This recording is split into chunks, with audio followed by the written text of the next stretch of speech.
صنعتی شعبے نے مزاحمت کی، جبکہ بیوروکریسی کی نااہلی بھی نظام پر عمل درآمد نہ ہونے کی وجہ بنی۔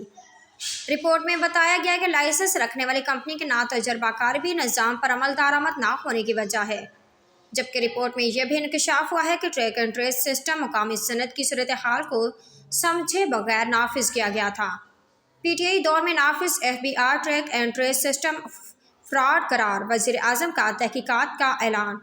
ٹریک اینڈ ٹریس سسٹم ناکام، تمباکو، سیمنٹ اور دیگر سیکٹر کی الیکٹرانک مانیٹرنگ کا ہدف پورا نہ ہو سکا۔ IMF کا جدید ٹریک اینڈ ٹریس سسٹم پر عدم اعتماد، مکمل اطلاق کا مطالبہ۔ رپورٹ میں مزید بتایا گیا کہ ٹریک اینڈ ٹریس سسٹم میں ثالثی آڈٹ اور جرمانے کی دفعات شامل نہیں کی گئی، جبکہ سسٹم کے تحت ٹیکنالوجی کی منتقلی بھی نہیں کی گئی۔ رپورٹ میں ذکر کیا گیا ہے کہ FBR اور لائسنس یافتہ کمپنی کے پاس درکار مہارت اور سمجھ بوجھ نہیں تھی۔ معاہدے کی خامیاں اور عدالتی چارہ جو اسٹے آرڈر وغیرہ بھی TTS نظام پر عمل درآمد میں تاخیر کی وجہ بنے۔